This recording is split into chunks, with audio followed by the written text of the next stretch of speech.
Мы рождаемся, играемся, растем, начинаем мечтать, заводить друзей, учиться. Вроде все идет так прекрасно, но вдруг начинается сумасшедшая гонка в длинную жизнь. Нужно выучить то, нужно научиться этому, нужно заработать деньги. Вот сделаю то, вот сделаю это. Нет времени сидеть, прохлаждаться. Нужно пахать, иначе не успею. Все уже путешествуют, покупают квартиры, запускают бизнесы, а я все еще на дне. Ну и что с того? Я делаю видео более 7 лет, но так и не достиг больших результатов. Кто-то достигает успеха в 16, а кто-то и вовсе в 40. Сказать наверняка очень сложно. Но я знаю одно – ты не успеешь, если продолжишь такой образ жизни. Почему я так считаю? В этом видео мы попытаемся понять, что мы упускаем такого в погоне за успехом и почему многие аниме именно про подростков. Как это связано? Давайте разбираться. Все мы помним главного персонажа аниме «Тетрадь смерти» Ягами Лайта. Если вы каким-то образом все еще не смотрели данный тайтл, то очень рекомендую посмотреть это аниме. Главный герой был школьником, которому наскучил монотонный, серый образ жизни. Он хотел бы узнать что-то новое, изменить систему, исправить общество. Он мыслил глобально.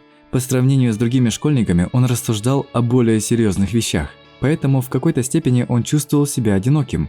Но когда ему попалась тетрадь смерти, то его жизнь кардинально поменялась. С помощью тетради смерти он стал вершить правосудие над ужасными, грешными преступниками. Поначалу он чувствовал себя человеком, который как-то может повлиять на этот мир и сделать его чуточку лучше. Убивая преступника за преступником, Ягами Лайт, сам того не понимая, вошел во вкус. Соревнуясь с лучшим детективом Л, они пытались обыграть, перехитрить друг друга. Но, возможно, был не так заметен тот факт, что Ягами Лайт попал в ту самую жизненную гонку. Где бы он ни находился, чего бы он ни достиг, ему было мало. Если вначале он чувствовал себя человеком, который хочет уменьшить уровень преступности и сделать безопасное общество, то уже к середине аниме он отождествлял себя с Богом, который хочет не только искоренить преступность, но и создать идеальное общество. То, что он преследовал на старте, уже приобрело другой смысл. Иными словами, он начал терять рассудок, начал терять самого себя. В этот момент стало сложно понять, кто же он – жестокий и расчетливый Кира или умный и справедливый Ягами Лайт. В погоне за господством, властью, Ягами, который никогда бы не убил невинного человека, стал постепенно избавляться от неудобных для него людей. В страхе быть пойманным он начал пачкать свои руки. Если бы Ягами Лайт из прошлого, который только нашел тетрадь смерти, увидел бы, во что он превратился, то ни за что бы не поверил. Ведь продолжая убивать людей, он перестал видеть грань между преступниками и простыми людьми. В погоне за чем-то неизвестным и манящим он потерял себя. Он перестал замечать чего-либо позитивного вокруг себя, потому что на это попросту не было времени. Поэтому в погоне за материальным богатством нужно четко понимать, чего ты хочешь. Правда ли ты хочешь себе машину или выкладывать фоточки в Инстаграм из своих путешествий, при этом работая на 3 работах и раз за разом перегорая на работе? Конечно, нет ничего плохого, чтобы мечтать и идти к своей цели, но также нужно понимать, что очень важно не потерять себя. Остановись, отдышись, подумай, правда ли ты хочешь этого, устраивает ли оно тебя, или все же оно того не стоит.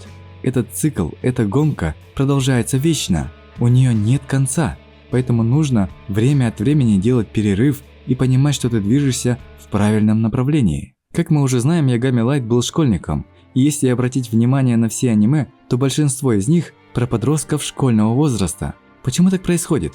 Может, это чистая случайность, а возможно, аудитория аниме по большей степени подростки и школьники. Может быть, в этом есть доля правды. Однако, смотря на японскую жизнь, на их культуру, мне становится понятно. Япония крайне знаменита своей трудолюбивостью, в особенности переработкой. Многие люди после школы и университета устраиваются на работу и чуть ли не живут на своем рабочем месте. Вспомните аниме «Токийские мстители», где у персонажей были насыщенные, полные приключений дни в школьные годы, а после того, как они устроились на работу, то слились с обществом и перестали быть уникальными. Возможно, это наталкивает вас на такую мысль, что нужно уже определиться и что-то делать в подростковое время, иначе, вступая во взрослую жизнь, вы не успеете. В этом есть какой-то смысл. Но что если время не пришло? Тогда, не успев реализоваться во взрослой жизни, можно попрощаться со своими мечтами? Нет. Как раз таки помимо гонки появляется обманчивое ощущение, что ты опоздал, уже поздно. По этой причине многие начинают подавлять свои желания и привыкать к своему текущему образу жизни. Хотел подкачаться?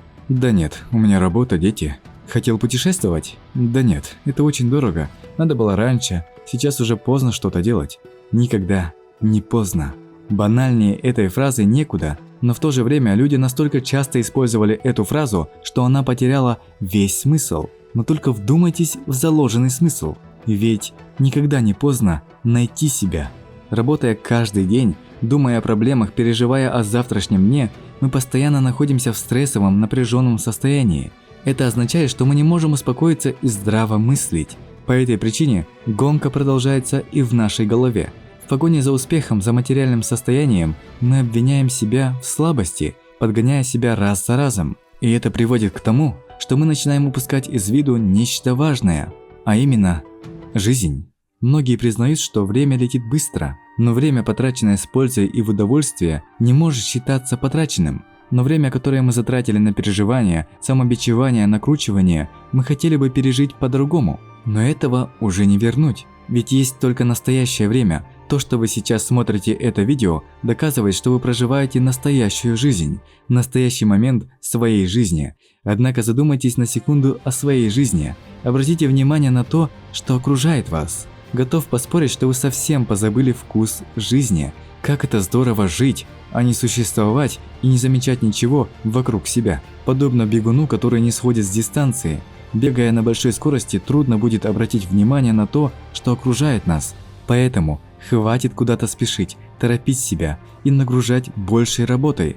Остынь, расслабься и начни замечать жизнь вокруг себя. Ведь в конечном счете будут важны не деньги, не машины, а ваши настоящие воспоминания, эмоции.